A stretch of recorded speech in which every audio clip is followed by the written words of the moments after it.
everyone, Joe here from ActionX. Welcome to What's in the Two, where it's our show where we review things in the world of television. Normally we're doing episode-by-episode reviews of currently on-air shows, but like today, we're doing season reviews of shows that I want to talk about.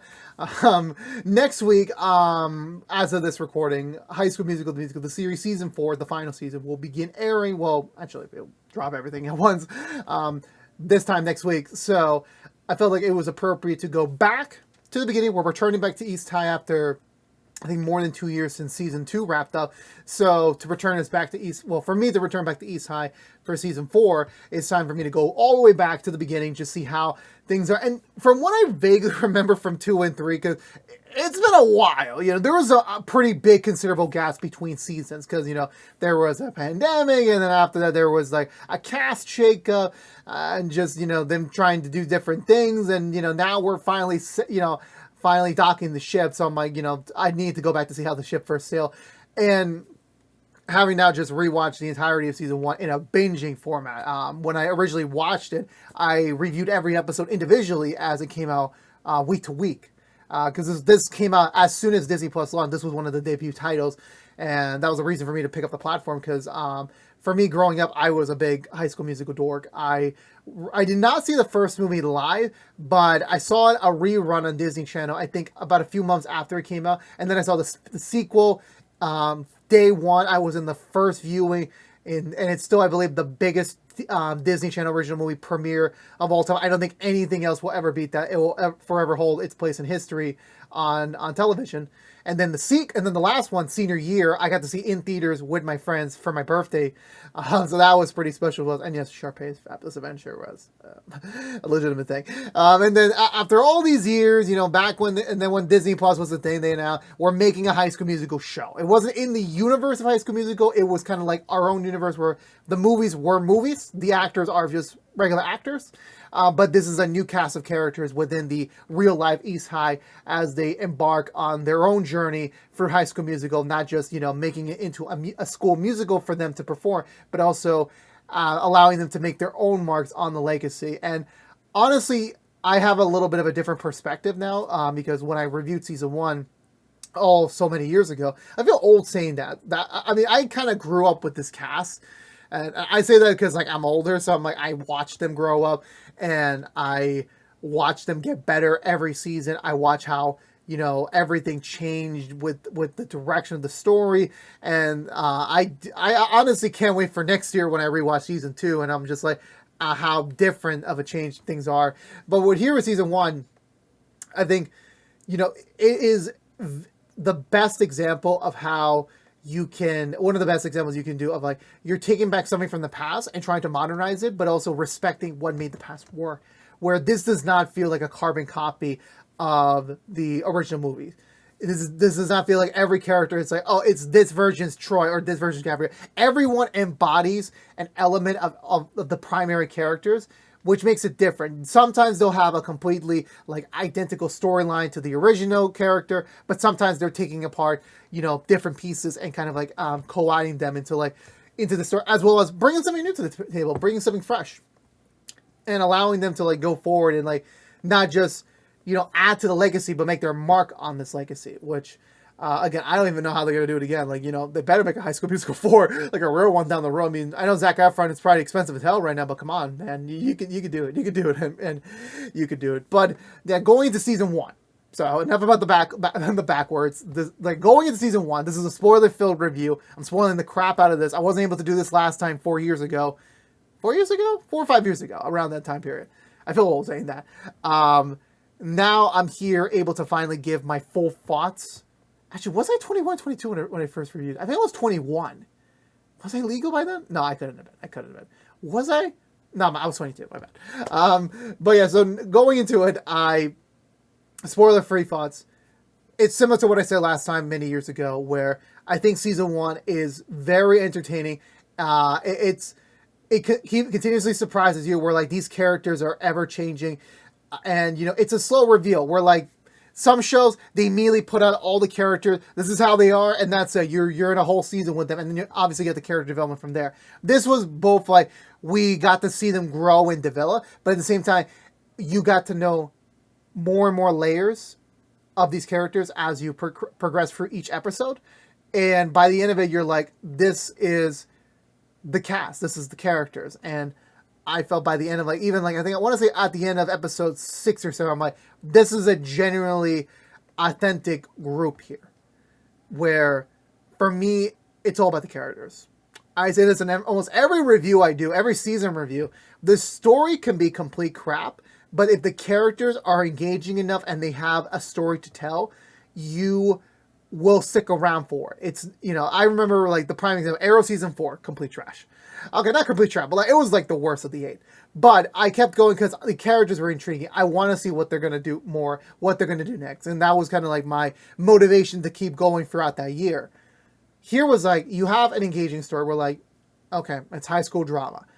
That's literally no offense, the most cliche thing to do in television. It's so easy to make a high school show. Not like easy, but like, you know, you have basically all of the things, all the tools you need, all the storylines you need are right in front of you. And you work with that. Here, they brought something new to the existing material.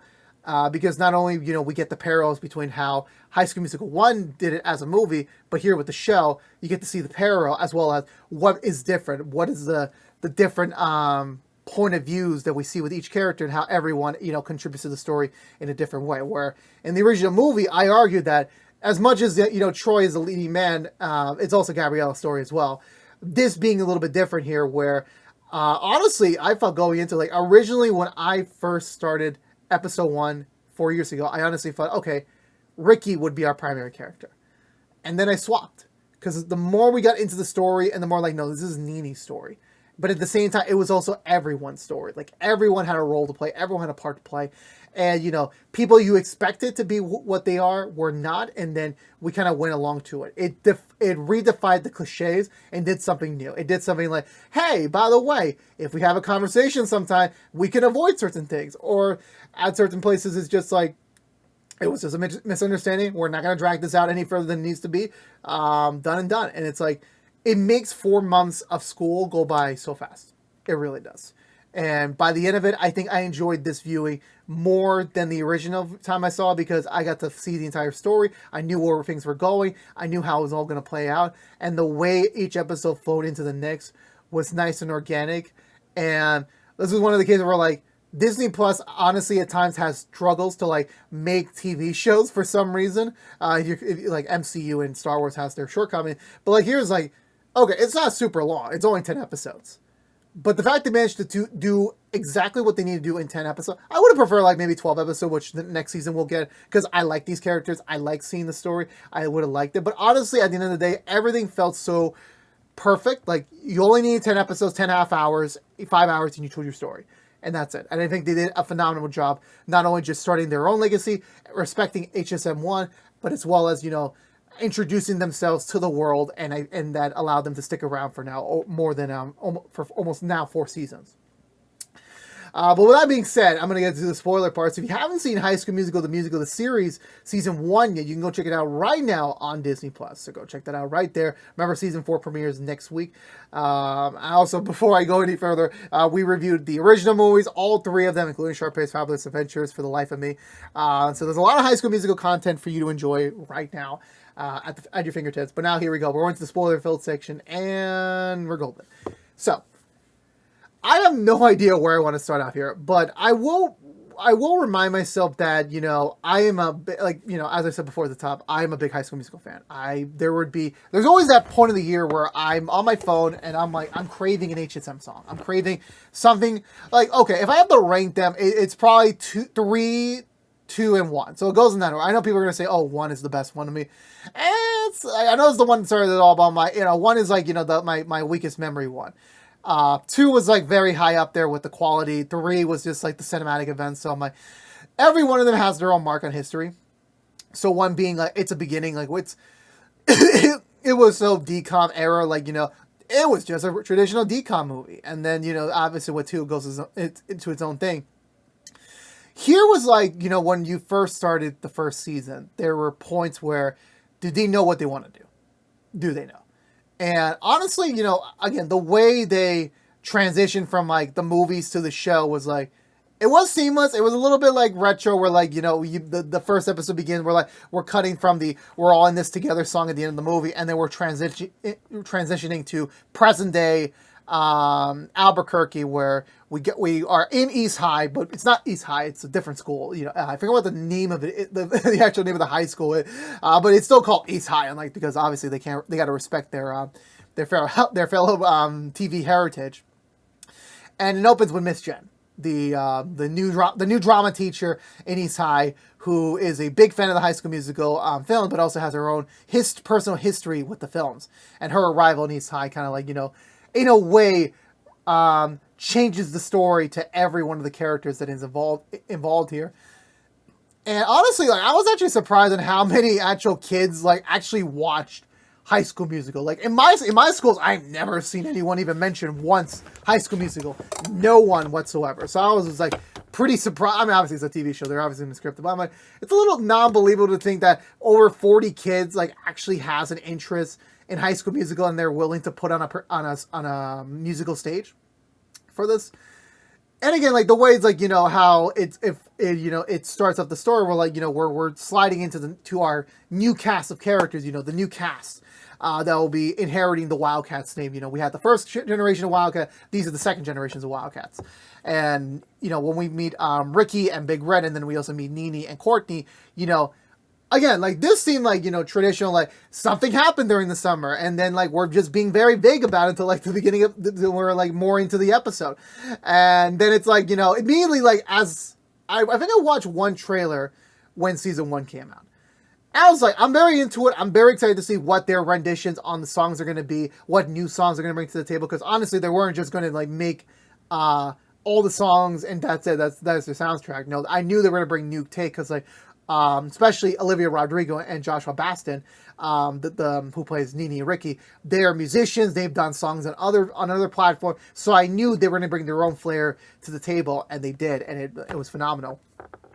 But enough of, we'll get to more about that later. But at least when we start off here, I immediately, again, like I thought, okay, Ricky's the primary character, but they're being vague about what happened during the summer. We assume Ricky and Nene had a thing, and it's like, now they're supposedly not together anymore. And then it's like, as soon as like we get like the true like flashback where Nene posted an Instagram post where she admits "I love you" to Ricky, and I'm just like, oh no, this is not gonna end well. And it does not end well. Ricky does the traditional. Actually, we keep it vague at the beginning. We're like, Ricky gets the "I love you" like said to him, and he doesn't respond back, and it's like left on the cliffhanger. And I'm like, oh no, he pulled the thing. He pulled the usual thing that guys usually do when they're in puberty.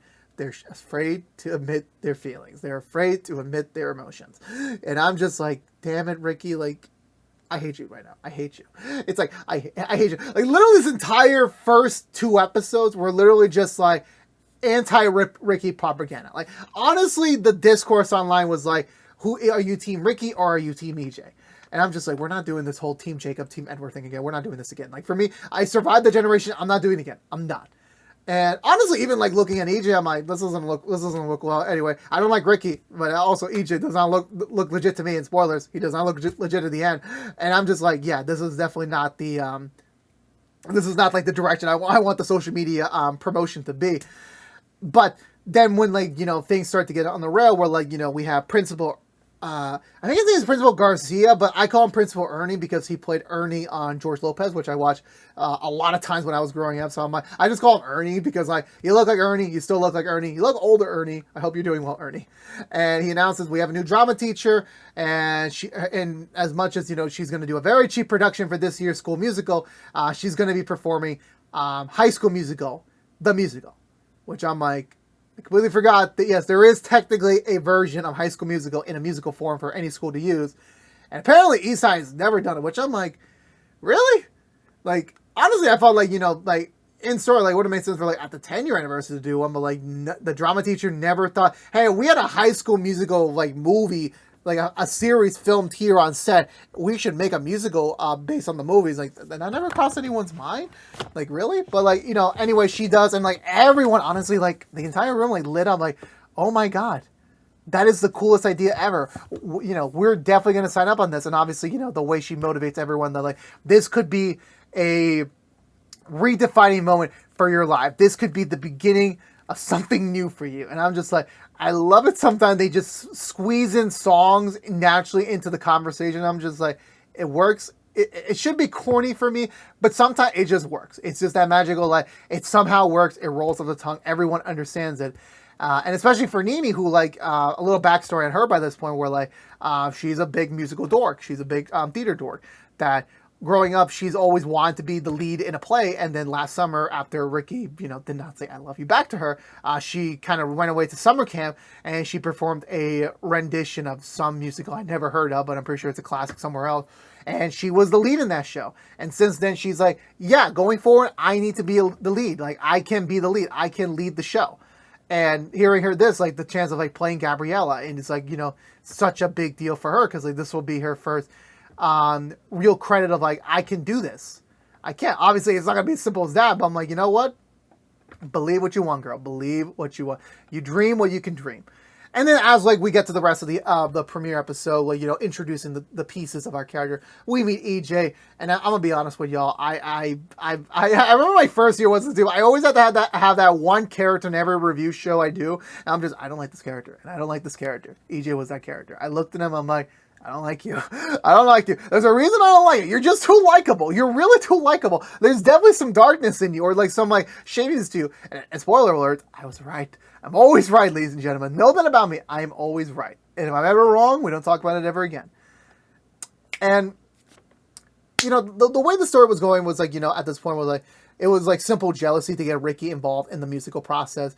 And, then, understanding everyone's point where, like, even Courtney has some skepticism over EJ, which I'm like, I feel you, girl. I feel you. But then we meet the other character. We meet Ashley, who's EJ's cousin, who's very, similar to Nini, where, like, very timid, doesn't really, get out much.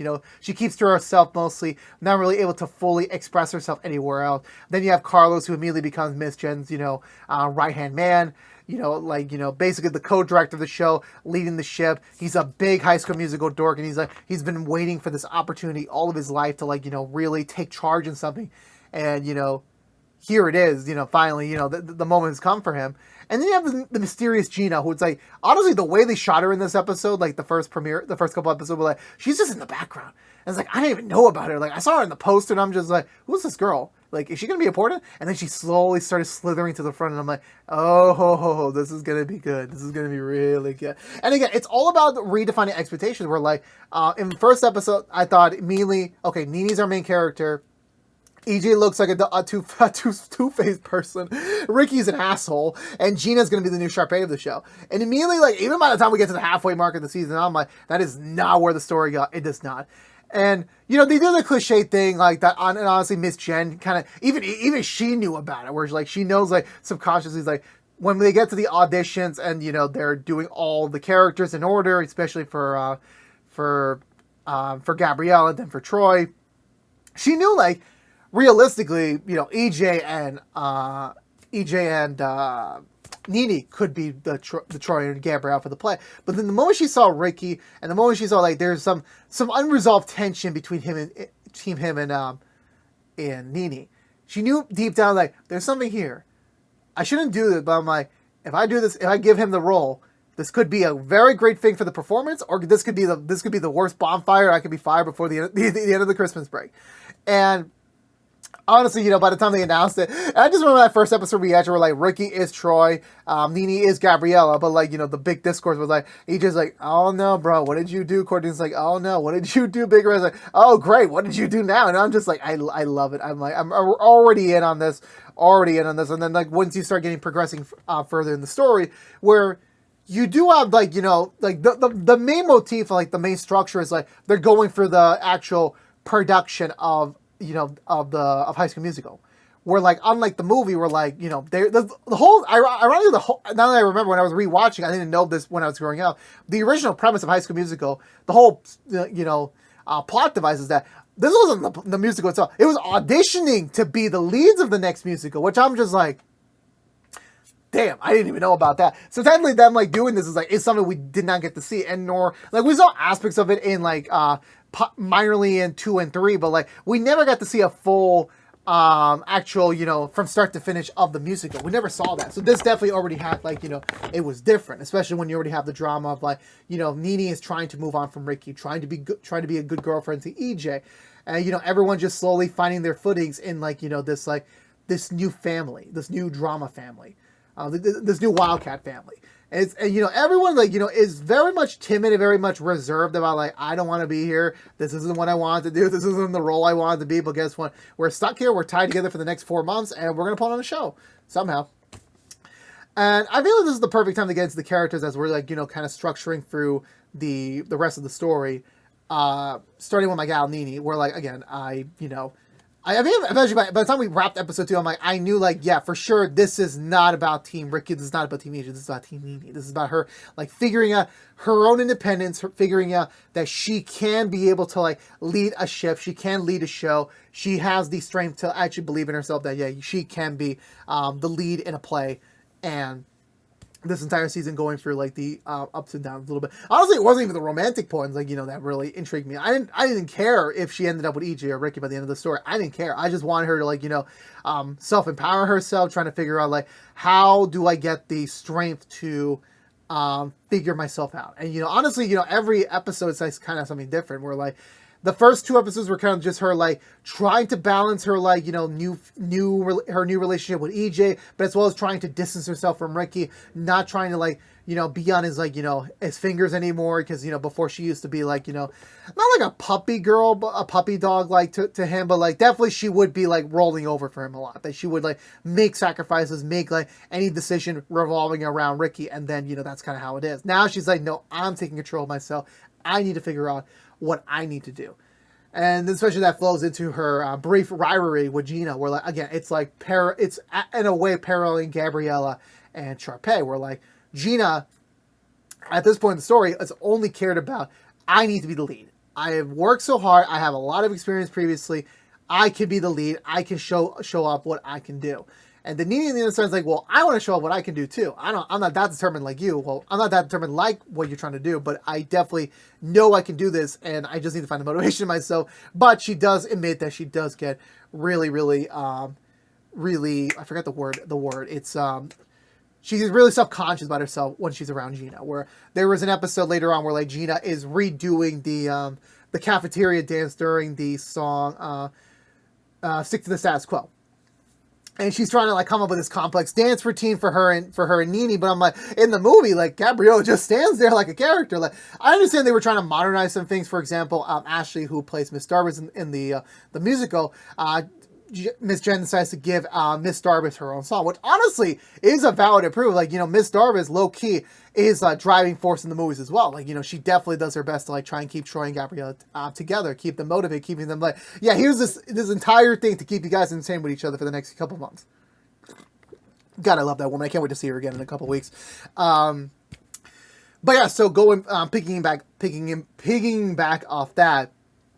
To go back to Nene, where eventually, like, she breaks up with EJ, and then eventually gets that self-power of, like, I don't need no man, I just need myself. And the most powerful, I think her best moment in the entire first season was her and Courtney's song Born to Be Free, which I'm like, that was the moment where, like, this is when the show became its own thing, where, like, yes, it's still going to honor, it's still going to make references off the wazoo to the original, but this is where, like, yes, this is where the characters, all of them have become, we are more than just the movies. We are going to be our own thing for as many seasons as we're able to do it, and that's how it was showcased.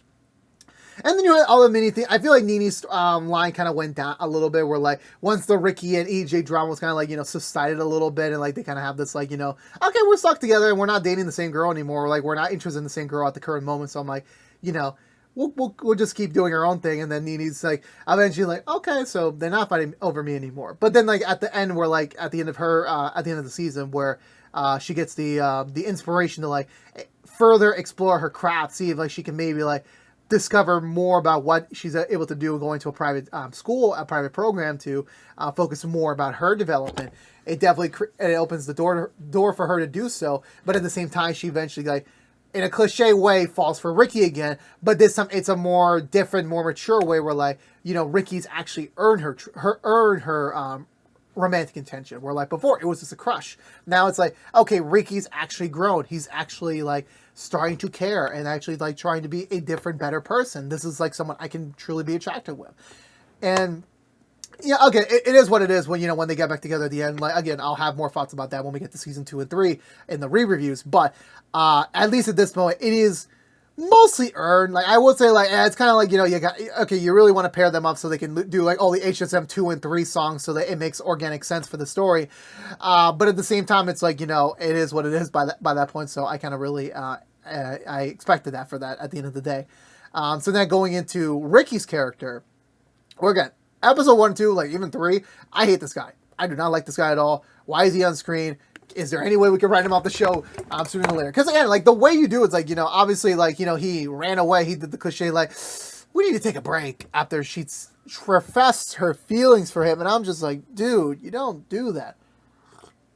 Like, you really don't. Like, there's a better way to do it, but, like, you don't break up with the girl. And, yeah, it's that Ross and Rachel argument. Like, were they on a break? Did they break up? Nah, bro, like, nah. When a girl says, I love you, and then you say, we need to take a break, that is a breakup. That is the end. She was free to do whatever she wants. And that was literally all they said about it. That was literally, you know, said and done. And honestly, yeah, like, him going after Troy was, like, it was kind of the selfish attempt of, like, trying to get Nene back, trying to, like, you know, figure things out.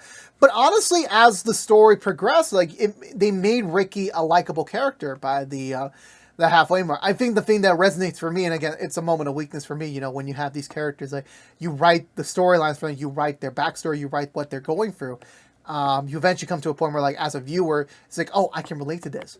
The thing I relate to is Ricky, which I'm like, damn, I feel for the kid because he's going to be a child of divorce. His parents are getting divorced. They were separated by the time the show started, but by the end of the season, they're divorced. And I'm just like, I knew how that feeling was. Where like, you know, I didn't know what the hell my life's going to be. How's things going to be different? You know, what are the changes they're going to happen? Like, honestly, there's a lot of like, you know, grueling changes. And like for Ricky, like living through that, like I had like a lot of deja vu. Like I've been where he was at, like, you know, depression, trying to stay away from people, being less of yourself, because like, you know, your entire life by that point is rooted up. Like, you know, it's over. Like, you know, it's like, okay, not fully over, but like, it's never going to be the same before. Like, you're never going to wake up and have your mom and dad in the same house again. Like, it's not going to happen anymore. Or have them be in the same bed together. Or however the parenting situation is, you will never get to see them in that same line again. And, you know, Ricky's just like any child where, like, he hopes that, like, they'll get back together, or, like, maybe there's going to be a change of mind, and then we'll still be together. And, like, you know, the more and the more it's the show progressive, where, like, his mom moves away to Chicago. His dad's kind of becoming a slum. Eventually, they're both interested in dating other people. It's like, Ricky is not comfortable with change. But I agree with that. I'm not comfortable with change either. Like, especially if it's out of my control.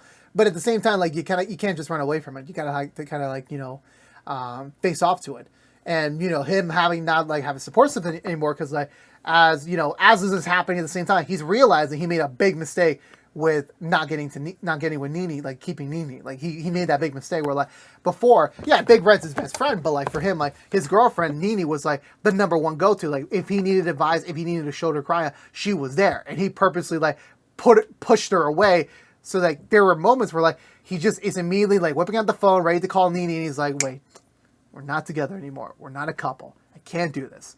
And, you know, honestly, it's like, it's a slow burn for him, you know, because, like, he's just trying to figure out what does he go from here. And thankfully, him being in this musical was the therapy he needed, where, like, he's able to, like, put his energy into something else, manage to create something that's wonderful and beautiful, and, you know, and manages to grow from there. My only criticism of it is the whole, like, flip-floppy thing of him, where, like, in the first couple episodes, he was really interested. He was obviously trying to get back together with Nene. And then once he eventually, like, okay, Nene and I are never going to be together again. It's done. I need to put this out of my mind. I need to move on. Immediately goes after Gina.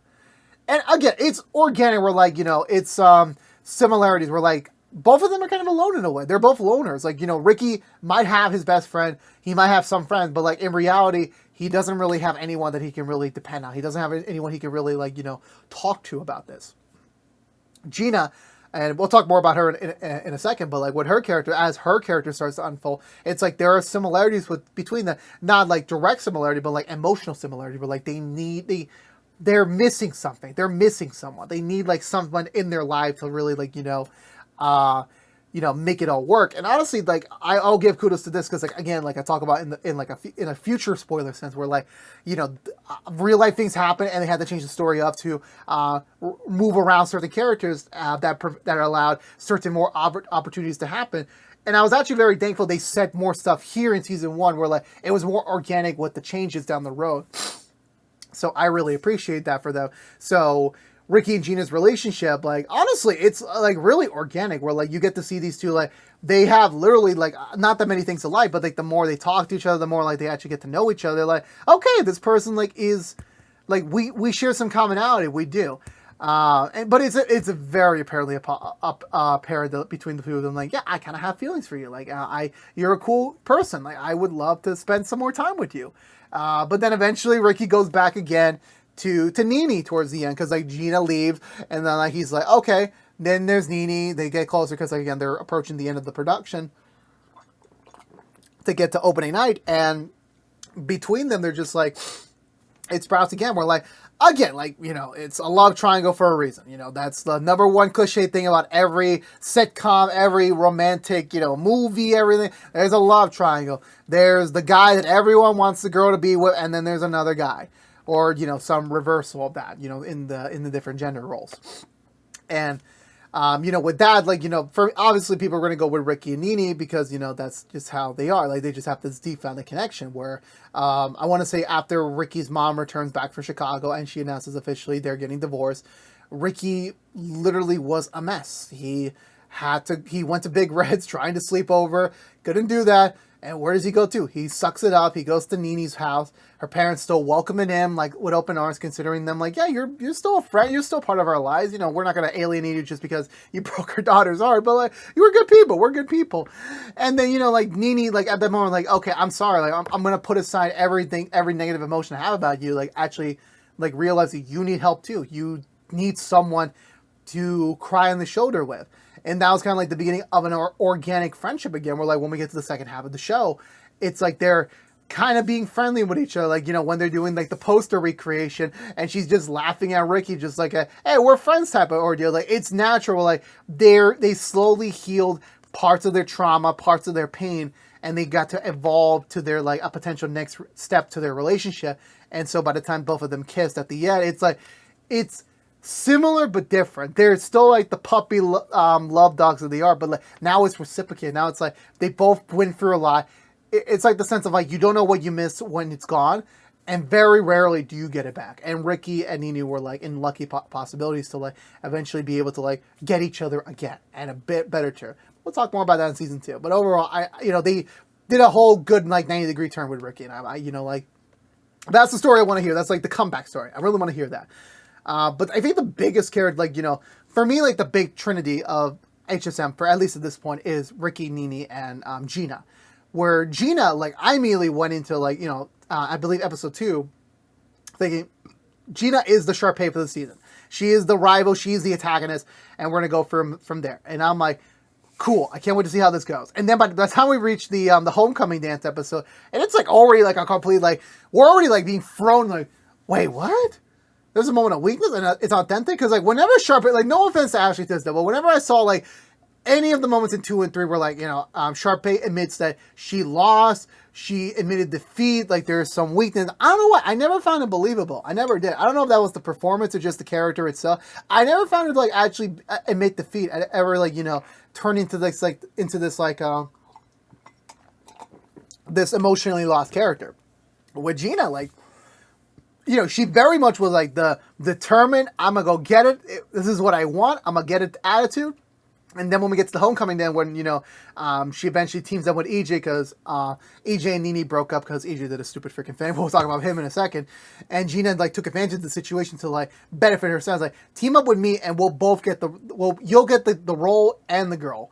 Which is the thing that doesn't make sense because, like, EJ was wanted to be Troy so Nini could be his Gabriella, but Gina wants to be Gabriella, so she has to get rid of Nini. So, like, no matter what, this was all benefiting Gina's plan. It was just, she was just trying to blindside EJ to, like, get to what she wants. But when we get to episode 5, then episode 6, where, like, Gina and, Ricky start to talk a little bit more, and they get to, like, discover more about each other. No, in fact, And this is what I said about, like, not one character in this show is a direct adaptation of another character in the show. There's no thing. Everyone has like an embodiment of something. Gina at first had the embodiment, the spirit of Sharpay, but then once we got to the second half, it's like, no, she's a Gabriella. We're like, her mom it works for FEMA, and she has to move around a lot depending on where the natural disasters have to strike. So they have to be located near somewhere to help out. So they're here right now in Salt Lake City. So Gina's never really had like a school to call home. Never really had a place to call home. She's always had to keep moving around to the next stage, to different states, starting fresh again, never really having a true friend. And then, again, like when Ricky comes into her life, he's like, okay, there's good people out there. There's people that's willing to actually be part of my life. And then eventually she starts bonding with more of the Wildcats, such as Carlos and Ashley. And then, more into Ricky and a bit of Nene, where it's like, eventually, like, the moment that I'm like, I feel so, like, the evil lens I was looking at her at became genuine happiness was in the Thanksgiving episode, where after they do that very freaking weird ass High School Musical board game, which I'm just like, this is unbelievable. I do not believe this man made an entire freaking board game on High School Musical. At the same time, there was a group of more than 15 people that was willing to play this. Like, I don't believe that whatsoever. But anywho, but like when Gina won the game, she won the ribbon. She was asked over by Ashley to sleep over for the night. Like, Gina was finally getting what she wanted. She was getting the friends, the found family, a place where to belong. She finally felt like, I'm home. This is home. And then they swept the carpet under her, where like her mom said, we gotta move again. I'm so sorry, but we gotta go. And Gina's just like, no, this is not the time. This is not the time. And just seeing her cry at the end was like, I felt like so sad for her. I felt for her, and that's like something that I never felt with any of the High School Musical characters. Maybe Gabrielle at some time, but like never with Sharpay or Monique. I never felt that for them. But so shout out to the actor for like that I was sold on that. I was sold, and I felt for her. And then her return at the end was like, it was well earned. It was like, finding her way back to family, similar to how Gabriella found her way back to everyone else back in the end of HSM 2 and 3. Like, she came back home, she knew where she belonged, but she took a sidestep. She knew that, okay, Ricky and Nene are meant to be together at this point. So I'm like, I'm going to take a step back, let them do their thing. There's always next musical.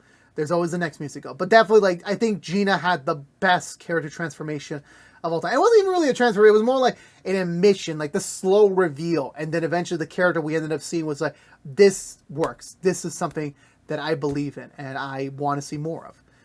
But going into EJ, which I'm like, of the core, like the picture for, the people we see in the poster a lot, I think EJ has the weakest to do. In my opinion, I believe so. He doesn't really have much to do, really. Like, at the beginning, he's, Nene's new boyfriend. They met at summer camp. They fell in love. Supposedly, EJ already had a crush on Nene for years beforehand. But, of course, he always knew that she was always with Ricky. And then when, like, they met during the summer camp, it's like, oh, you're single again. Okay, bet. I'm gonna step in here and, like, actually, be your man. And he does. And like he's trying to be the traditional boyfriend of like, yeah, we're going to be the leads in the play together. We're going to spend all of our time together. Like, it's going to be perfect. He has this dream. He's in senior year. He's got the dream junior girl. They're going to kill it this year. They're going to be prom king and queen at the end of this. But in reality, no, it's not. However, obviously Ricky comes in with his own intentions at the time. And he just like, he feels challenged. Like, I don't think EJ ever really was challenged before. Like, he kind of gets his way all the time. And now he's like, here comes this guy who's literally putting a wreck in my plans. And it's like, I don't like this. I don't like this at all. But it's authentic, an authentic rivalry where like these two both love Nene. They both want her. One of them has her right now and the other doesn't. And it's like, it's authentic. Like, he's just trying to keep his happiness. He's just trying to keep what is his. But the thing he doesn't know about yet is like, that's not the way you really, view it. Where like, even Ashley makes a point of this in a later episode where like, EJ has good intentions, but he always does the wrong decisions for those good intentions. He does the worst thing possible. For example, he gets really jealous and possibly scared that Ricky and Nene have reconnected in a texting chat. And he's like, I need to know what they're doing. I need to know what's going on. I need to push him away. I need to stop this right now. And Ashley's like, no, you cannot do. You gotta trust Nene. Nene's your girlfriend. If you truly love her, you need to trust her. And at the end of the day, he did it. He still took her phone away. Even when Gina swiped it from her, it's like, he didn't have to take it. He could have just gave it back to her. He chose to take it. That's the thing. No matter what you say about Gina, it's like, yes, Gina started the chain, but like, EJ continued it. And then when he took it, read the message, and then screwed himself over, trying to find a solution to get out of it.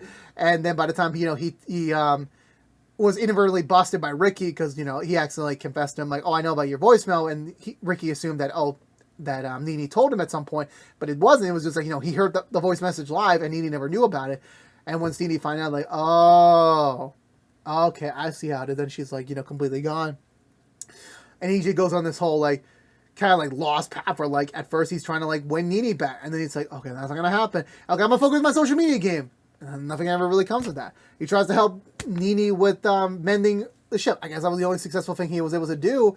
And then by the tech rehearsal episode, he was kind of like, oh, I was supposed to be Troy, but apparently I'm not emotionally connected to the material, which kind of is an insultful thing, which, again, I agree with, but it kind of comes out of red field a little bit, and they're just trying to give EJ a little bit more, like, character work to do before, we reach the end, where, like, by the end of the season, like, I'm not gonna lie, he just moves, he's just a plot mover, like, he's essential to the plot. I'm not saying he gets his own character journey, his own character development in the last episodes, in my opinion, but, like, he really just does, he's a supportive team member, he buys Gina a plane ticket to get her back so that she can, like, finish off the play in style, and at the same time, he gives up his role as Troy at the end to Ricky, so Ricky and Nene can, like, truly shine together, because, like, Nene's just not feeling comfortable with EJ. And I guess you could say, like, yeah, EJ finally learned to, like, the right thing to do is sometimes just step away and just, like, let things happen the way they should be. And I feel like that's the lesson that you could say that's learned. But I'm like, his role was, like, shaky at best, where, like, he had a purpose in the first half, and then his purpose was, like, kind of shaken and, like, questionable by the second half. So it's not perfect, mind you. It's just, like, serviceable to the plot. And I'm not trying to say that as a bad thing, but I'm just, like, that's just how it felt like at, multiple points throughout the latter half of the season. And then going into the other characters, those were the primary four, but everyone else, I love Big Red. Big Red's just, like, the comedic relief of the show. And, him just trying to be a supportive, wingman to Ricky, trying to, like, still, like, not really sure what to do. It doesn't seem like he has much expertise in this area as well, which I don't think any bro should like already have any expertise, but like him just trying to be the wingman, eventually helping out with the musical. That was very sweet. His relationship with Ashley is kind of like, very, very sweet. It's like, these two like are just like, like it's like tiny crushes that like develops as time goes on. And then by the time they get together, like he does this tap dance number at the end of the season, like as like the credit stinger, and then Ashley sees it, drops the flowers he clearly bought for her, and then goes in for the kiss. I'm just like, that is sweet. That's like an organic, like, it's a very slow burn that I wasn't expecting. It wasn't something they were making compared to like the Thanksgiving episode, which honestly was like very cool to say the least. But for Ashley, like, Ashley just slowly went in there as her own. It was similar to Nene where, like, she had a dream, she has a motivation, she has, like, what she wants to achieve. And then, as the, began, like, slowly but surely when, like, Miss Jen, I told her, like, you should make your own song for Miss Starvis. You should, like, perform it at the musical.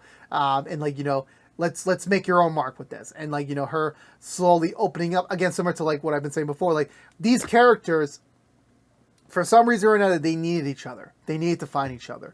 And, Ashley opened up more as a person. She managed to, like, actually connect, make real friends, especially with Gina, and, like, actually, like, grow and, learn. And just, like, it was, everything just felt so, like, it felt so nice. It felt so eloquent that, like, she didn't get into much of the drama herself. She was, like, kind of, like, drama adjacent. But relatively, she had her own journey to, like, growing out of her shell and just, like, actually to finally, get out there and just, show them what you're made of, which I think is a very important message that I think everyone in the show here, like, actually demonstrates at some point during the entire run.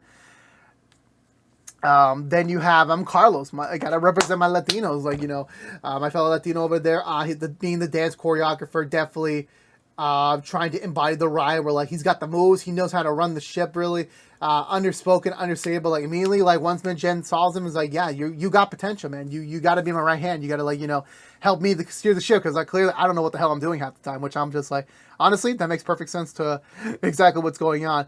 But Carlos has his own journey too, and, like, definitely, like, Eventually him finding love, him finding a family. And I think they talk more about this next season, but like Carlos was just like, he felt some at home. Like, you know, for similar to Ashley, similar to Gina, where like they all connect with each other really well because at the end of the day, like they found their homes. Like this is the family they were waiting for. This is the group that they've been waiting to see, to meet, to actually make memories with. This is what he's been waiting for. Sometimes it's problematic and sometimes it's not. So I'm just like, this is what they were meant to do. This was just what they were meant to be. And, you know, especially again, going back to Nini's breakout song of like Born to Be Free, seeing Carlos dance to express that like, I don't need anyone. I can do my own thing with my friends, by myself. I don't need anyone else. I'm going to do it. It was just like perfect. This is exactly what we need. This is great. And I loved every step of the way with him, to be honest with you. And lastly, I'm going to give it to Miss Jen. Oh yeah, no, I forgot. Oh, hold on, my bad. I forgot about Courtney. Courtney, honestly, I thought she was just gonna be I apologize. I was just like, it's an ensemble show, so sometimes I forget certain things. Courtney is just the best friend character, which I'm like, I thought that was all that was gonna be her role, just be the best friend character to Nini, just like being her wing woman, being like, you know, the supportive, you know, guardian angel, sometimes devil in her left and right shoulders to like, you know, motivate her to go to the next thing. But however, like eventually it's again another slow burn, but like she gets her own storyline by the second half of the show where like she eventually is revealed to have like an amazing singing prowess. She eventually joins the costume department, eventually like making her mark there.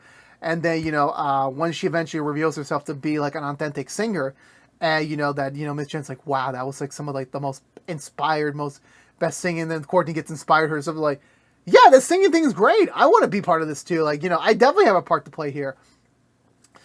And I'm just like, that's great. That's like honestly amazing to see and hear from her. And then her getting her brief moment as Monique in the play, and then eventually, you know, just like again, similar to everyone else, finding her own edge, finding her own groove, you know, beyond what she's used to. Where like, not to say her friendship with Nini is underrated, but like just saying like her eventually making the relationship with Ashlyn, with Carlos, you know, making that work, like, you know, that there is like, you know, that they can all be friends, you know, they all are in the same team together, they all care about what they're doing, and you know, that's great to say. But again, remember, shout out, Courtney just does is an amazing singer, she really is.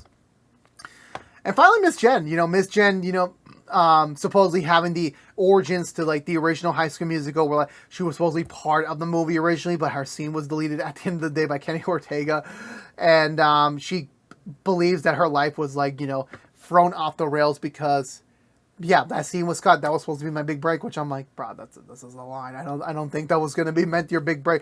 But whatever, may say the least, and you know, she had this whole career trying to be an actress. It never really worked out. And eventually she just realized, okay, what else can I do? I can be a teacher? Bet. I can go back to the original school that I used to go in? Bet.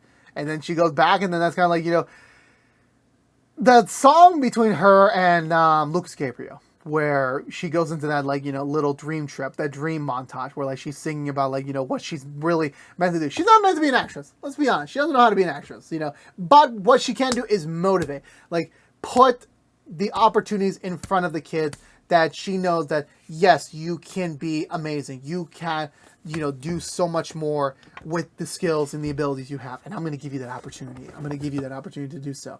And, you know, she is definitely not perfect. She is not the perfect teacher. She does not have the perfect credential. In any other school, she would not be a teacher. She would not be. But her style teaching, her trust she has in her kids, that's all they needed to, like, you know, prove to her, like, especially when, like, she was about to get fired and when everyone, like, performs that original song for, I think, Truth and Freedom. I forgot what it was. That wasn't one of the best new songs, but it was still pretty good in my opinion. But it was definitely like, yeah, if that's the impact you made on your kids, like you trust them enough, you gave them a chance, you gave them this family to really call home, and then yeah, you were just able to, like, you know, inspire them and earn them your trust, and that was, I think, the most perfect thing to say about that. And also, she's just hilarious sometimes because like, she doesn't really know what the hell she's doing, which I'm like, I found that extremely hilarious. So I can't wait to see how she would grow more as the teacher now that she's got her own found footing. And also, yeah, speaking of the cameos, like we got Lucas Gabriel back. We had Marsha's actress back, who was part of the teachers council. And I'm just like, yeah, then damn, like, you know, definitely it was a slow burn to get those legacy cameos. They didn't blow their budget. They didn't blow like we need to get everyone on board with this first season. Like, no, it didn't. It felt organic to the story. It felt great, and like, you know, then eventually, you know, how it all turned out. Like, this was not like a cameo fest. It didn't have to be. This was just them respecting the material, but doing their own take on it, and that was, I think, the most perfect part they were able to do about that at the end of the day.